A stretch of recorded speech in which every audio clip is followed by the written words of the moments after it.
Yes. So, warm welcome to all the participants for joining us on this Sunday evening and for this Bhakti Recovery course, online course, which is starting on 13th. So, the objective of this orientation program is to introduce the Bhakti Recovery group, the wonderful experienced facilitators, Dominica ji and Jiva ji, who are going to conduct the online session on 13th, and also to give a quick overview of what is this Bhakti Recovery online course all about. So that's the objective of this short orientation session, so that you all get acquainted with this beautiful concept and this Bhakti group, which is there to help all the wonderful seekers and devotees on the path. With this note, I request Jivaji and Dominic to begin the session. Hi, Krishna. Thank you so much. My name is Jiva, and I would encourage everyone to put their video on. How about that? I'd love to see you. Hey, thank you. Hi, Krishna. Haribol. It's always nice to speak and see people. To relate, it's very nice to see you. Thank you all for taking time to join. I will say that my name is Jiva. I am grateful in recovery from addictions, associated behaviors, and many anarthas. I wanted to just tell you a little bit first about what the Bhakti Recovery Group is, what we do, why we're here, and how it can help. I think those are kind of a real simple basis to base this talk on. So, like I said, I'm a recovering addict. I'll tell you just a little bit about myself first. I have been in a 12-step program, and we will get to that, I'm sure. Who here, just for out of curiosity, before we go further, who here knows anything about a 12-step recovery program? If so, can you press the hand? Does anyone know how to do that? Okay, one person. Great. Two people. Fantastic. Okay. That's great. So I'll be then explaining a little bit more about what a 12-step process looks like. But first of all, before we even go further, when I tend to do these things, I tend to always like to invite Krishna in here. And I also like to do a little prayer. It's called the Serenity Prayer. I'm going to share my screen with you, and if we can all just take a moment of silence first and say the Serenity Prayer together after that moment of silence. This is the Serenity Prayer. Let's have a moment of silence first. Oh, thank you.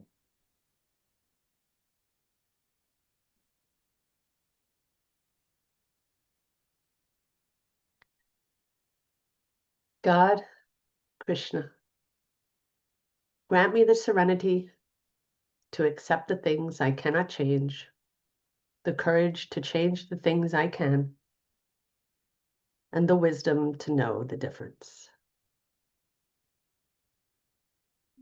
And then usually at a Bhakti Recovery Group meeting, we say the Maha Mantra 3 times altogether.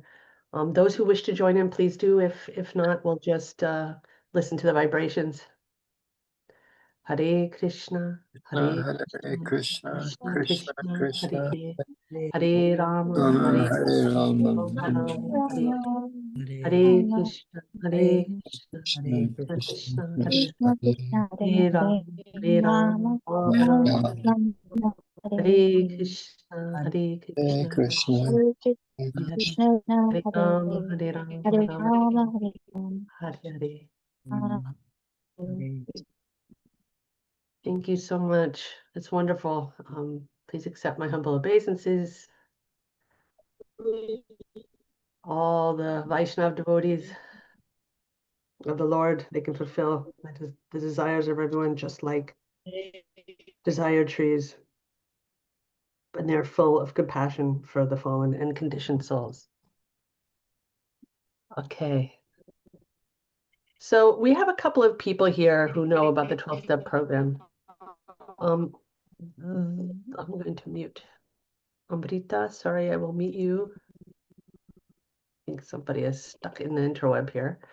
So I wanted to go a little bit into what a 12-step program is, but before I do that, actually, I'd like to introduce Dominica. Dominica is my partner in recovery, and she really gets behind this Bhakti recovery group community. She is a member and a Sevite. She does lots of seva for the Bhakti recovery group. She is a brilliant yoga teacher and deals with a lot of, I deal with a lot of the emotional and mental side and spiritual side of it as well. But Dominica also takes that to another level because the issues are in the tissues.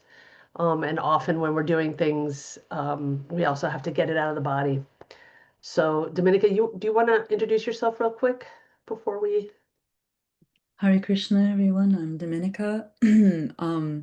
Like Jiva says, I'm just behind the scenes, and I integrate yoga when possible as we're processing through the 12 steps. Things come up, emotions, things come up, and they come up usually more recognizable first physically than we can. So it's the internal manifesting with the external, and different yogic techniques and practices help with that for us to process when available. And so I'm just happy to bring that skill to support the Bhakti recovery group when applicable, and happy to serve as best I can. Thank you so much. Thank you. So I wanted to read our preamble.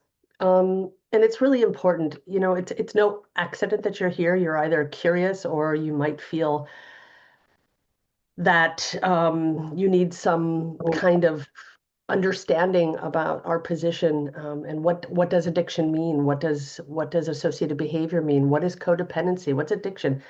What's coming from dysfunction? What is all of this? So I came into recovery 35 years ago. It took me 8 years of struggling with my addiction. I was a drug addict from the age of 18 until I was 28 years old, when I finally hit a bottom in my drug addiction. And I got into a 12-step program called Alcoholics Anonymous and Narcotics Anonymous. And these two programs gave me a very simple, not easy, but very simple guidance how to understand what position I am in here in this world, and how I can ask God for help. And at that time, I wasn't Krishna consciousness. I was, but I didn't know, and I didn't call it Krishna consciousness. I hit a really, really, really bad bottom. I hit a bottom so hard that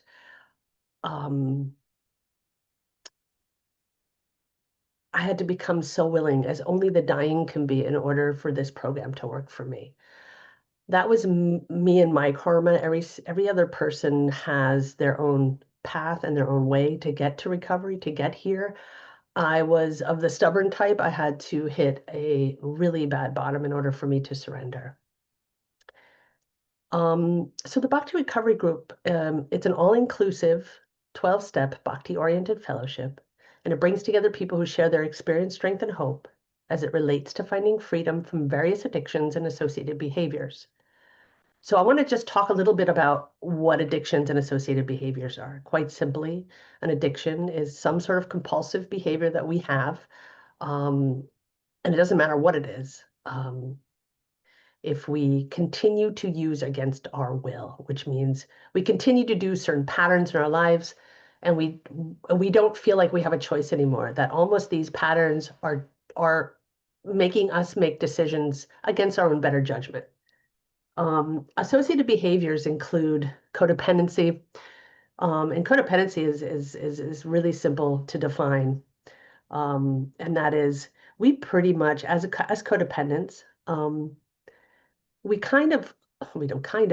look for validation in other people's opinions on us. And we're always falling short. We are people pleasers. We choose other people's priorities over our own. And it puts us into a position to get resentments. And it puts us in a position where we can no longer, if it gets really bad, we can no longer decide for ourselves. We can't decide things for ourselves. We are just completely, our whole self-worth is dependent upon a person, place, or thing. We have dysfunctional behaviors. If we come from dysfunctional families, these are the associated behaviors.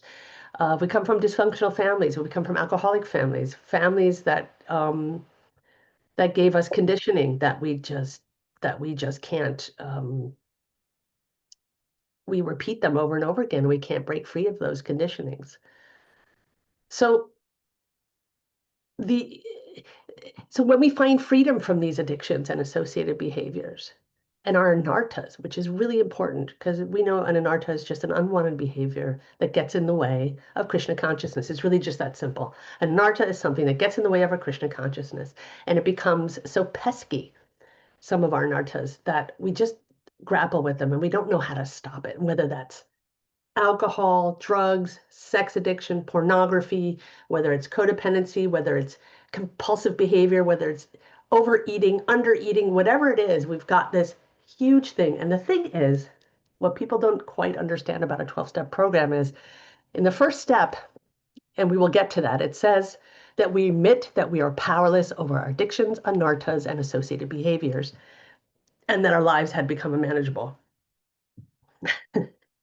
So first of all, the first step is cut into two. The first is that we have that admittance that we're powerless, that of our own will, we were not able to stop a certain behavior. And whether that made our lives unmanageable on the inside or on the outside, it doesn't really matter. But when we get to that point of knowing that, that's the only point that we can get to so that we can surrender to the disease. The primary purpose of the Bhakti Recovery Group is to stay in this process of recovery through the 12 steps in the practice of Bhakti Yoga. And we carry this message in loving service to others who are struggling with their addictions and associated behaviors. We have 18 online meetings a week at the Bhakti Recovery Group, and we are doing workshops. Our next workshop will be about all of those steps. But before we do that workshop, I would really love to share with you what the steps are. And I will share screen and we can have a look at that together.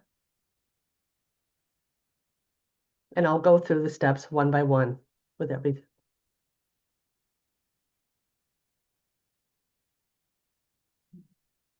So the reason why, just before I go into this, the main reason why I started the Bhakti Recovery Group is because we say in the program, in the very first step, is that we admitted we're powerless over our addictions and associated behaviors, and our lives had become unmanageable.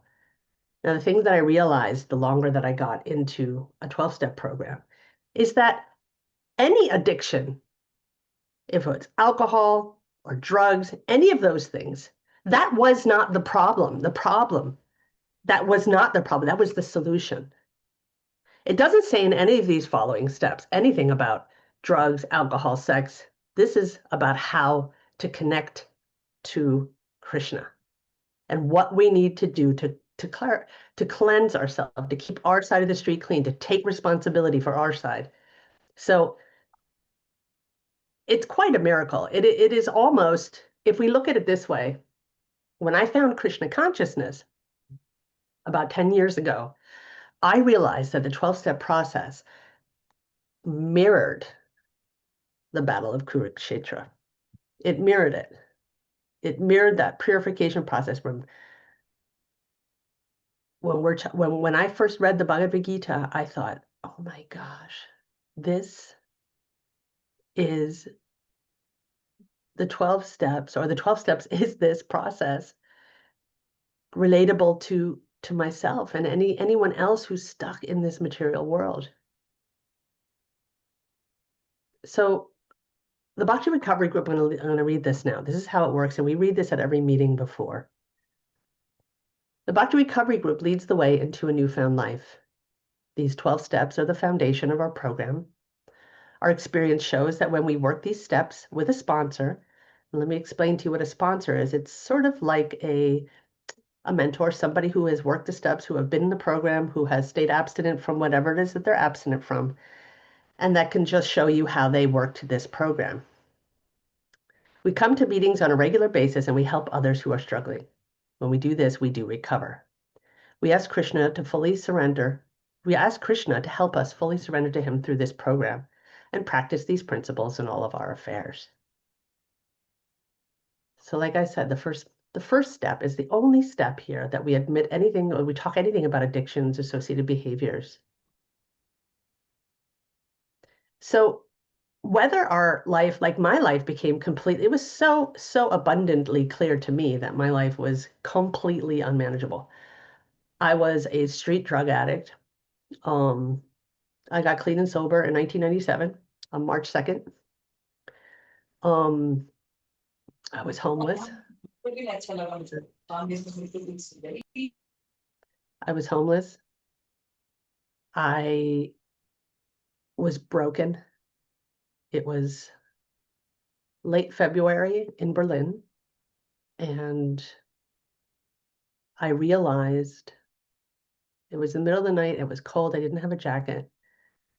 And I realized at that moment, I knew that this could not be the rest of my life. And I knew at something had to change. And that was the moment I realized that my life was completely unmanageable. And I realized that beforehand. I just didn't care. I was so deep into my addiction and so deep into this denial that I had to understand the pain had to be so great for me to turn around and say, okay, I'm powerless. I'm powerless. And yes, my life is unmanageable. And yes, I can't do this anymore. That process is different for each person, depending on how we're born, in which body we're born, in which, how we're situated here. So it doesn't have to be that heavy for everyone. The second step is the step of faith. So the first step is really surrender. This is how we surrender, and we're very fortunate to have the gift of desperation, if we do have that, like I did, because it was very easy for me to see, and I was really beaten into submission. So it was really easy for me to say, okay, I admit that I'm powerless over my addictions, my associated behaviors, and my life had become unmanageable. Super easy for me at that point.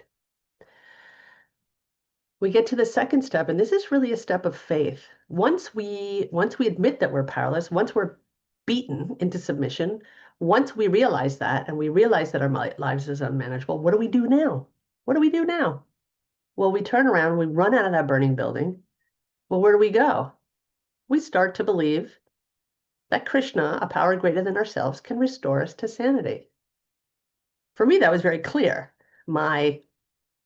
Any addiction and any of that's not sane behavior. What is sane? Sane is just having healthy behaviors. Sane for me is being in tune with Krishna. That's sanity for me. Sanity for me is not making the same mistake over and over again and expecting different results.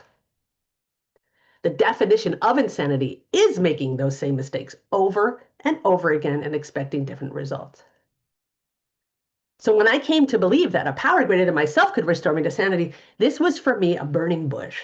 It really was a burning bush, because it was the moment I had faith that, you know what? I tried everything. I tried willpower. I tried putting my faith in drugs and alcohol and people and places and things and institutions, and I did all of it. And those were all burned out until I knew there had to be a power greater than myself, a power greater than you, a power greater than them, in order to get me to a place of sanity. And it was as if bricks fell off of my shoulder. Bricks. Lives long. One life after the other. And that's when we have to make a decision. And this is really, really important. And I say, I'm going to put the word conscious in here. I'm going to put the word, we make a conscious decision to turn our will and our lives over to the care of Krishna as we understand him. Why do we make a conscious decision? Because this is not an event and it is not a one and done. This is a daily step. For me, I have to take this step every hour sometimes because I'm constantly taking my will and my life back. Because I'm constantly thinking that I know better than Krishna's will for me, that I know better than this, and I get right back into that driver's seat. When I make that decision to turn my will and my life over to the care of Krishna, as I understand him, and the reason why as I understand them is there, is because sometimes my understanding is not perfect. Mostly, not sometimes, it's never perfect, but it's where I'm at that moment. We have to understand that we're only where we are at that moment. We can only understand Krishna's will for us as a mirror of our own understanding. So when I make that decision, it's a conscious thing. It's a motion. As soon as I make that decision, I push myself into a motion of turning my will and my life over. How does that look? It's really easy. Krishna, let me show up and do the footwork. Krishna, let me show up and do what I need to do. But you, Krishna, are in charge of the results. I show up, I suit up, and I do what I got to do. And Krishna takes care. He takes care. He takes care of all of those results. And this program and this process helps us to accept that. That's why we just read the serenity prayer. Grant me the serenity to accept the things I cannot change, the courage to change the things I can, and the wisdom to know the difference. I show up. The results, I have to accept it. That's just the way it is. So when we get to step 4, this is when we're sort of cleaning out our lives. Step 4 is that we make a searching and fearless moral inventory of ourselves. What does that mean? It means that we have very, very easy, simple, not easy, but very simple charts of a question of, I'm resentful against this person. Why? It affects, what does that affect? And moreover, what can I do about it? So we're going, every store, if we look at ourselves as a store, every store has an inventory. Every store has it. We can't be good salespeople and we can't have a healthy, thriving business if we don't know what we have in our inventory. We have to take inventory, just as we have to take inventory of ourselves. We've got so many things downstairs in our minds, so many things, perhaps a lot of shame. Addicts, alcoholics, pornography addicts, sex addicts, whoever it is, we have shame. We have so many shame issues. And those are stored down there in our storeroom. And we need to bring light on those things. These are the secrets that we've kept from ourselves, from God, and from other human beings. If those aren't listed, they will become stumbling blocks in moving forward in our program. So when we take this moral inventory, this searching and fearless moral inventory ourselves, we don't do this alone. That's why we have a sponsor. In step 5, we take that. We have our book, whatever it is, we write all of those inventories down and we sit down with our sponsor, with God, with Krishna. We admit to Krishna, to ourselves, and another human being the exact nature of our wrongs. This is a huge step for a lot of people because we get vulnerable in front of ourselves, and there's something very powerful of saying those secrets that we've kept inside, all the things we're ashamed of. We get those out, and we say to someone else, Krishna witnesses it, and then it doesn't burden us anymore. And we don't just stop there, because once we've done that, we need to have a working program. And when we get to step 6, we were entirely ready to have Krishna remove all these defects of character. So we've done the work, right? We've suited up and we've showed up and we came to a point in our program that we've surrendered, we've gotten some faith, we've made a decision to turn our lives over to Krishna, and then we make this inventory. We sat down with someone, we tell on ourselves, we do this as God is our witness, and then all we need to do is be willing. We need to be willing. This is the key of willingness. Because after we shine the light on what our character flaws are, what the things that are getting in the way, all of our anarthas. Once we shine the light on those anarthas, we can ask Krishna to remove those defects. But we have to be willing. We have to be willing. If we're not willing, Krishna will reciprocate only when we ask. That's been my experience. And in the seventh step, we then humbly ask him to remove our shortcomings. Now, the willingness is, for me, has been a very slow dance. There are certain things I'm not willing to get rid of. There are certain things I can't get rid of yet. Krishna does his magic if I stay close. So in the seventh step, I humbly ask Krishna to remove these shortcomings. In the eighth step will probably be a bit of a... So let me just bring that back so I can give you a little bit of the nature of what's going on here. We've admitted we're powerless. So we're powerless. I can't do this. We start to have faith that Krishna will help us. And then we start to practice giving our will and our lives over to him. Then we clean out all the stuff from the past. And we shone the light on it and we shared it with others. And then we start asking Krishna, please help me remove these. These are getting in the way, Krishna. I need help me move these.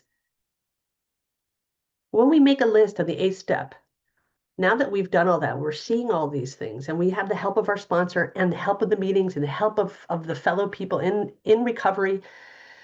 We make a list of all persons we had harmed, and we became willing to make amends to them all, because I think a lot of people, especially people who have used drugs and alcohol, have a lot of amends to make. Amends is not saying sorry. Amends is a living, breathing action. We just first become willing to make amends, which means we just have the list. That's all we do. We get that. And then when we're willing to do that, and the ninth step, we make direct amends to such people wherever possible, except when to do so would injure them or others. This means you stole money from someone, you pay it back. You don't just say sorry, you pay it back. You've hurt somebody. Let's say, see, these are the things, there are very tricky things in there too. When it says except when to do so would injure them or others, you might not want to, I don't know, if you've been unloyal to your partner, and you're still married, you might not want to tell your partner you've been unloyal to them at that point. You might have to talk about that with somebody else. But the real living amends is to never do it again. So these are the things that we talk about with our sponsor, the things that we talk about with other people who have had the same experience. When we get to step 10, we continue to take personal inventory. And when we were wrong, we promptly admitted it. Step 10 is basically is step 4, because step 4 is we make a searching and fearless moral inventory of ourselves. We've cleaned house. We've cleaned all of those things. And step 10 is dusting the house. We're just making sure we're on point. We're seeing our day. Was I mean to somebody? Do I owe someone an apology? Just to keep us in a humble position where we know, okay, am I working my program? That's pretty much all it is. And when we're getting into step 11, we sought through prayer, meditation, and the chanting of the holy names to improve our conscious contact with Krishna, praying only for knowledge of his will for us and the power to carry that out. This is the constant contact. This is seeking out Krishna's association through prayer, through meditation and chanting. And we want to pray for the knowledge of his will for us and the power to carry it out, not our will. What that means to me is that I don't pray for a lighter load anymore. I just pray for a stronger back. That's kind of what I'm doing.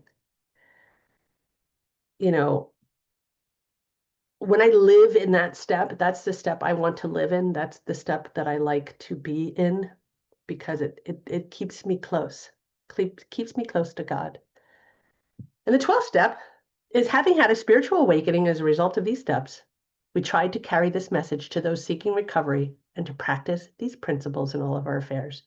So quite simply, after we're doing these steps, and I don't mean we're not cured after this. This is a lifelong commitment. This is a process. This is the process. It's the same as a bhakti process.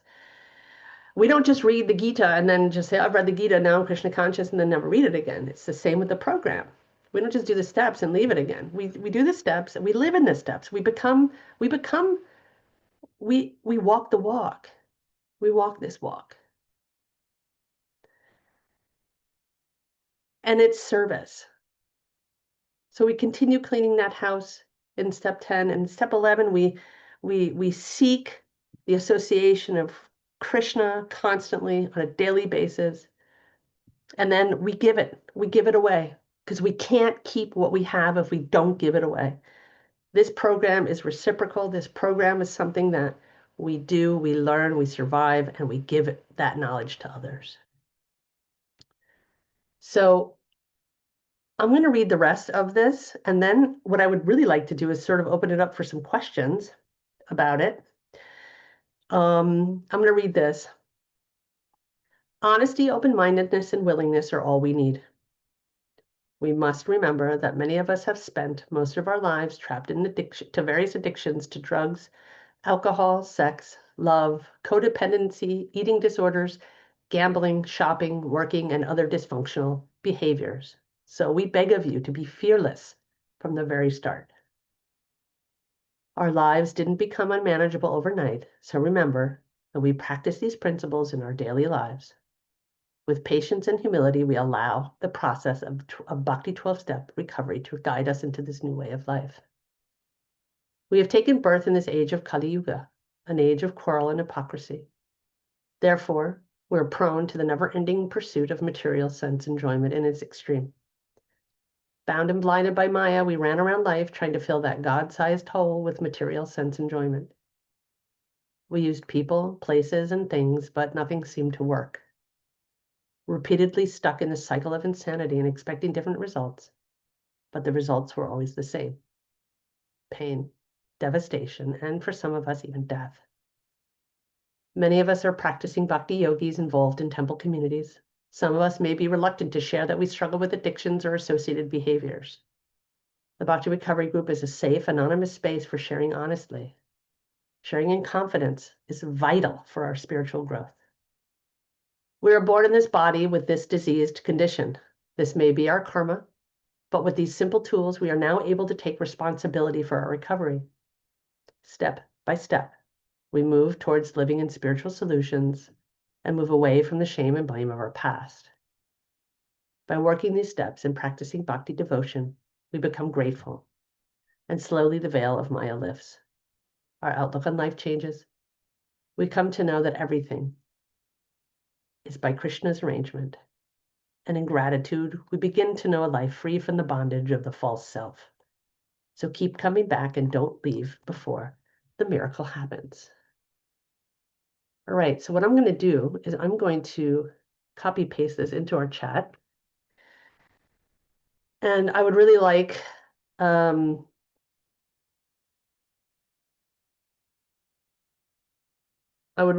if anyone has any questions, I really like this to be a reciprocal conversation. So does anyone have any questions at all about what the 12 steps are? If you don't know, there's no dumb questions. The only dumb question is the one that's not asked.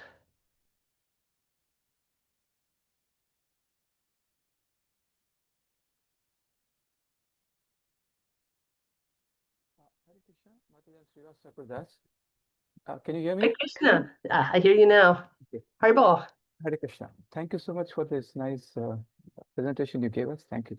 The question is that, is it that only people who are addicted very strongly should attend this program, or as a learner also to understand the chemistry of this whole thing, we can attend this? We have 3 days. Absolutely, it's for everybody. I would not believe that. I mean, everyone has to say that for themselves, but everybody has some sort of anartha that gets in the way of their Krishna consciousness. So, we are devotees, and we all struggle with different things. And this is just a technique in a way that works with anything, any kind of behavior that gets in the way of our Krishna consciousness. So that's a very, very good question. Thank you. Do you have any other questions? No, When thank you. when I Yeah. first found the BRG, I was in GEV actually. I was at GEV when I found the BRG by chance, and I was just open to. I was, as a yogi, I'm always self-inquiry, and I was doing Bhagavad Gita study and looking at my own anarthas, just my codependency and my behavioral traits that were preventing me from committing more fully to my bhakti practice. And so when I attended the BRG, it was for the first time, and I didn't know exactly what it was, but there were so many people that were talking about the same conditions that I was experiencing with my own tendency to people please, to not express my needs, and these kinds of things. And I just wanted to be more proactive in my own self discovery, and removing my own anarthas. And BRG was these steps really helped with that, and was just it was a very complimentary point for me, it was life-changing. It kind of helped to dovetail me deeper into bhakti. So and I wasn't in for addiction or anything. It was just for my own exploration.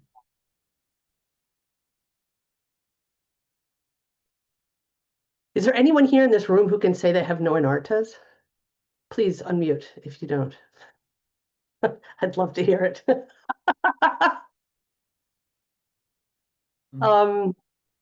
Jiva, I know, how would somebody start? Like how would you begin to be involved in a 12-step? Well, what we recognize and what we do in a 12-step program is we just first come and show up. We come and show up and we keep an open mind, and we listen and we look for the similarities in our stories, not the differences, because there will be a lot of differences. Because this program is not just about addictions. It only mentions that in the first step. All the other steps, as you see, are just about God. They're just about God, and they're just about getting your inventory, keeping your side of the street clean. And so basically, when you go to let's say a regular, not the Bhakti recovery group, but if you go to a regular 12-step group, they say come to 90 meetings in 90 days. I mean, these are the people who are strong drinking, but people who aren't, I would really encourage you to get to some meetings, find out what it's about, get a sponsor, that someone will take you through the steps or explain to you exactly how it works. Get involved in the community, and pray that Krishna will let you see what you need to see. And that's basically the most important thing, is to show up and find out, start talking and listening, sharing, helping others. This is a reciprocal fellowship. We are a sangha. We are really, the Bhakti Recovery Group is a very close-knit sangha, and we've helped each other through the years. We're all coming on in October, it'll be 6 years. And we've got people who have been there from the very beginning. People come and go. Sometimes we have meetings of 20 people. Sometimes we have meetings of 8 people. It all depends. But recovery is a different language. It's a different language of surrender. And sometimes it's just so simple. Our program is so simple, and it helps us. It just dovetails with Bhakti so well. Radhanath Swami, Guru Maharaj, Ki Jai, is very much behind this. He believes in a 12-step process with a Krishna conscious lens.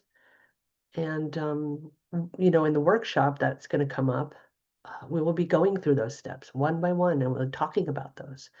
And we'll be diving a little bit deeper and asking ourselves those questions. You know, those are the questions that many of us don't want to have to ask. We just want to chant our rounds and, you know, bury the stuff that we want to bury just to move on. But some people, it doesn't work like that. Like me. It just doesn't work like that for me. So, yeah, are there any other questions?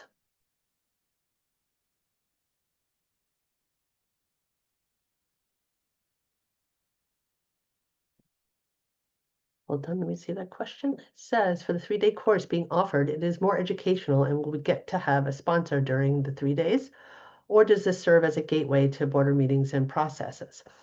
That's an excellent question, Rasa. No, there won't be sponsors, but you can always reach out to me for questions. I will absolutely be there for you in the next 3 days, and Dominica. We will both be there solidly. And it will be more educational. However, I would like to tell you, I'm not going to put this in some pretty package. The truth is, this is not some presentation. This is a way of life. This is a program that I dedicate myself to. And it's an experiential education with there are not going to be a lot of flip charts and all those kind of things. It's going to be a very, we need to get to know what those things are inside of us and how we can address them and overcome them with a 12-step and Krishna conscious lens. Yeah.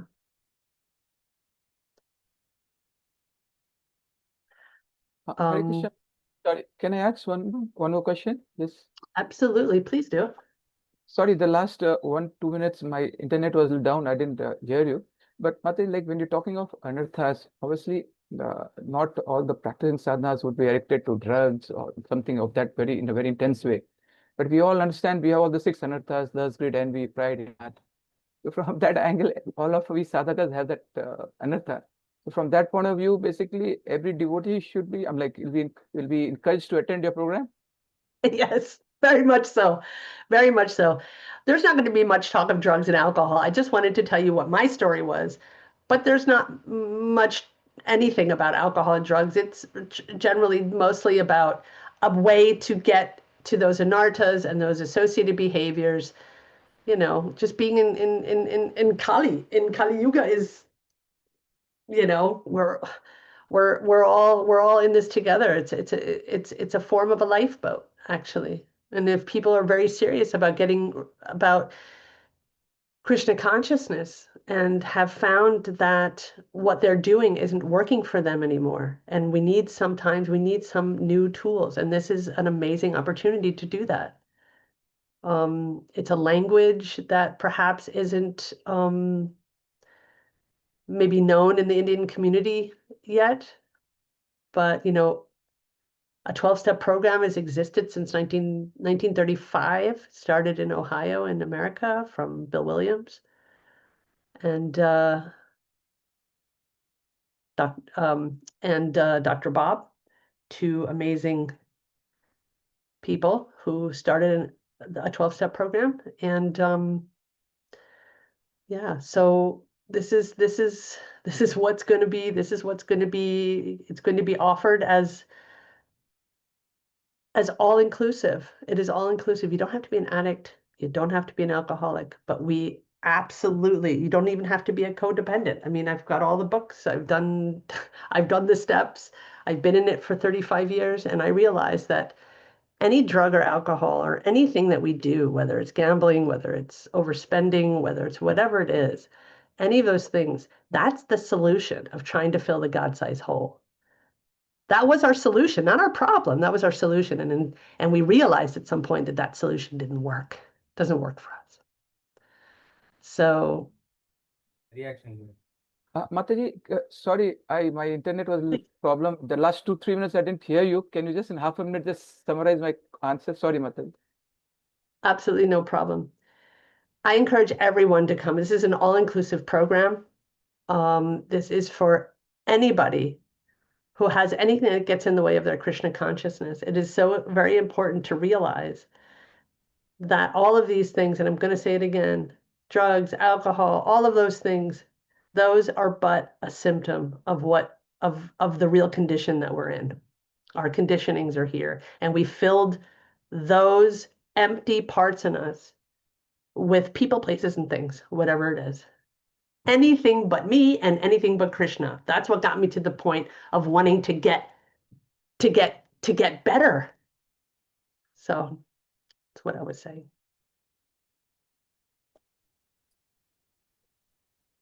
Hare Krishna Mataji, I have a question. Sure, please. Could you please elaborate a bit on the sponsor part? I mean, I do get it that it is like a mentor, but how would that work in the long run? And if you may please correct me if I understood it wrong. So this would be more like a sangha, a group wherein we would come on these sessions and discuss and get insights and then implement the tools that would be shared. Is that correct? Okay, so yes, this next 3 days is an introduction to the 12 steps, an introduction to what the Bhakti Recovery Group is, and a workshop about that. We do exist as daily meetings. We have daily meetings every single day on Zoom. So that's for the maintenance of our program. And a sponsor, that is somebody who will literally hold your hand during this process. It's someone you can reach out to, ask questions, all the questions you want. What does this mean? What is the first step? Why does that have to do with me? What is the third step? And how does that relate to this? And a sponsor is someone who can answer you those questions and can take you through that process, because going through the 12-step process, it's also a written process. We write these and we work these. And a sponsor is someone to remind you, someone to call you out on your BS, someone who's going to say, hey, you're falling back into that old behavior. Or, someone who you can reach out and say, look, I'm struggling right now. I need some help. Does that answer your question? Yes, pretty much. Thank you. Just one more bit onto it. Absolutely. Thank you. So I get it that, the sponsor would certainly be like a counselor who would be, behind me and checking on me as well. So in the long run, how would that work? Now we are entering into, let's say, a 3-day session. Now, if I wish to, go on and make progress, so would that be a donation based, or would that be, a free of cost thing? I mean, how does that work? I mean, if Okay, that's an excellent question. Thank you. So there's two things going on here. I have volunteered to do service for Govardhan Eco Village and for you guys here, for anyone who's interested in recovery. The Bhakti Recovery Group has existed for the last 5 years, almost 6, going on 6 years. And it is a Zoom community, and we have sometimes retreats here and sometimes retreats there. But this Zoom community is self-supporting. It's totally for free. No one has to pay anything, but we do encourage donations. We ask for donations. Some people donate, some people can't. And I do this all on voluntary basis. Yeah, and all the sponsors do it on a voluntary basis. Everything is a service. Dominica yes. or Devananda? I just wanted to add, Devanda.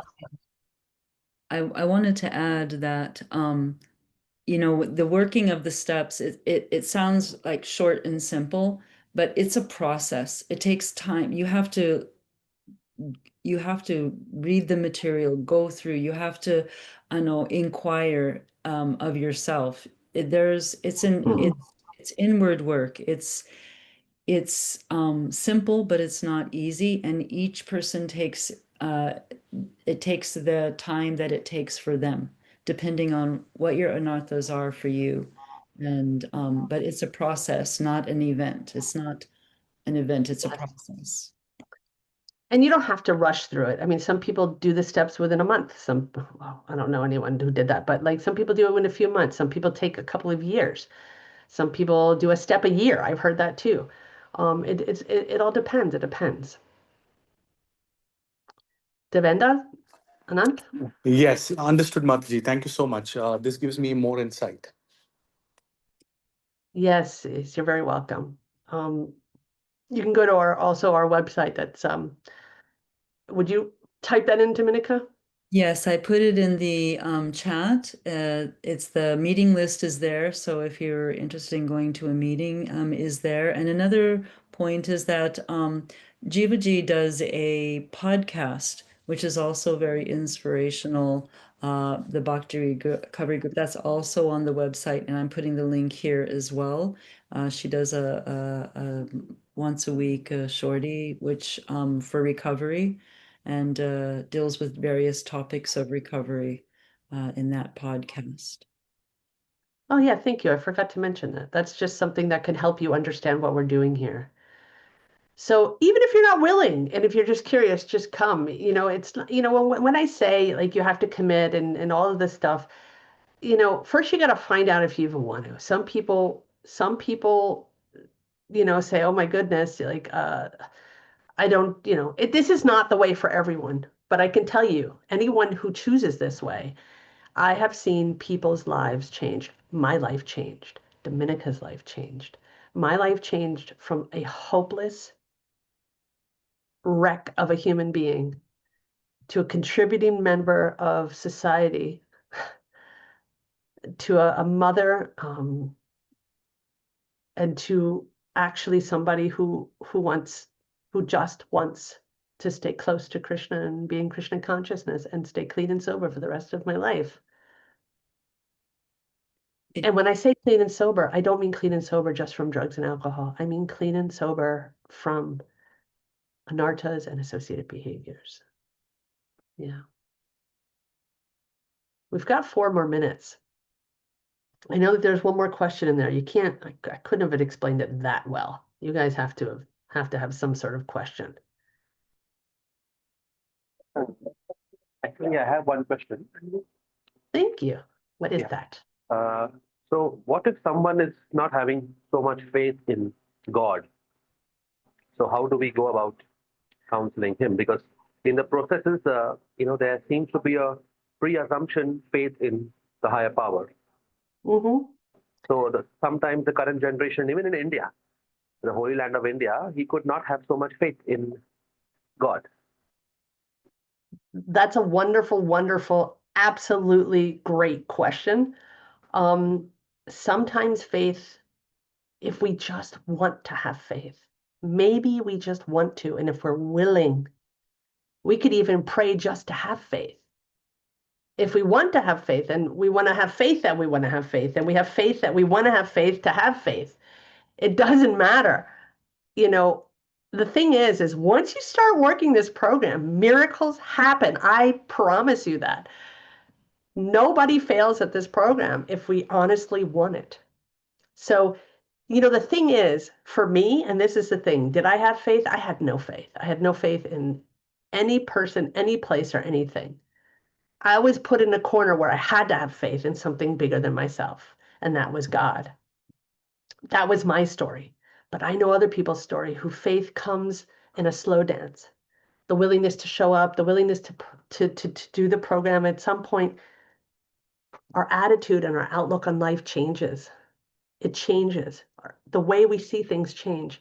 And when that happens, we can maybe see in hindsight that all of these things that have happened to us, they've happened for us. They haven't happened to us, they have happened for us. And we can see, today I can say I'm so grateful that I was an addict. I'm grateful that I had to have that experience. I'm so grateful for that. So I don't know if that answers your question, Pratik. Thank you. Sometimes it's a long, slow, learned process. Willingness is the key. Honesty, open-mindedness, and willingness. Those are the 3. Honesty, open-mindedness, and willingness. With those 3, we are well on our way. I find also that the steps offer some practical tools, some practical approaches to our bhakti. Sometimes we need a little something more. I needed a little something more to address my own personal experience. and the 12 steps were part of that, offering some of those tools, and the material and the sangha of like having other individuals who were going through similar Experiences. explorations also was very helpful. Thank you, Dominica. Yeah, so this is something really really important. We take with us, we take honesty, open-mindedness, and willingness, and we learn that there are, we take what we need and we leave the rest. We never throw away the baby out with the bathwater. There's certain things that we're going to relate to, it's the same thing as when we get into, look, often when people, and I've noticed this, I've worked with a lot of people who are guru coolies or people who grow up in religious households, whether it's being, a Gaudiya Vaishnav or Catholics or whatever it is. When you grow up in that, sometimes there's so much education and so much being taught that it's hard to see God. It's hard to see the forest through all of the trees. And and sometimes when we learn another way, when we feel and experience, and sometimes that starts with learning, usually it does. When we learn and experience a new way to get that heart connection to Krishna, changes our lives. It just changes our lives. So in the 3-day course that we're having in June, we'll be going more into that. We'll be going more deeper into that. We'll be talking about the steps in a little more depth. And there's nothing more powerful than pen to paper. We can chant and we can do all of these things, but it's very often that we just kind of brush over stuff, just roughly like, oh, it'll go away if I just ignore it, and we brush it under the carpet. But often we need to look at it to release it. So yeah, I hope to see you guys. I hope to see all of you. Hare Krishna. Hari Bol, Hare Krishna. Yeah. Anybody else has any other question before we? Hare Krishna. I have a question. So, Yeah. so these meetings or the classes we'll have for 3 days, are they going to be recorded? Yes. Yes. So we have shared the community link with you. In that, you will get all the updates of this particular workshop coming on June 13, 14, 15. And for those who missed the session, definitely the recording will be shared. In fact, even this orientation program, many wanted to come, they could not come. We'll share the recording in the community. So the community, you will get updates of all the podcasts by the Bhakti Recovery Group, the future workshops, some other additional sessions, and we'll keep sharing things. Don't worry about that. Yeah. Thank you so much. Hare Krishna. Hari Bol. Thank you, Priti. So nice that you are all here. I want to thank you all for showing up. I want to thank you all for coming here and being curious, and maybe just opening that little door of one change of life. I know a lot of people are afraid of change, but sometimes change is something that welcomes a shift in our consciousness that's phenomenal. This program saved my life, and Krishna consciousness saved my spiritual life. So thank you all for joining. And I wish you all a very good night. Hare Krishna. Hare Krishna. Thank you to all. Thank you, Jiva ji. And thank Thank you, you. Dominica ji, for this wonderful session. And we hope to see everyone in the workshop.